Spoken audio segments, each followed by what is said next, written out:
Hi everyone, welcome back to another video from Wake&Tech.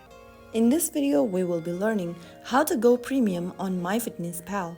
In order to go premium on MyFitnessPal, launch open the MyFitnessPal application first and log into your account.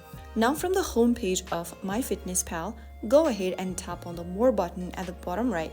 From the More menu, go ahead and select Try Premium for Free button at the top, and then MyFitnessPal will show you monthly and annual plans. Review the features of each plans and select the one that fits your need. Now, click on the Start 1 month free trial button at the bottom and follow through the prompts.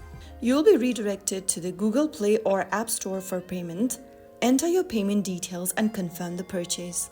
After payment, MyFitnessPal will activate your premium features, and you will see a confirmation message on your screen.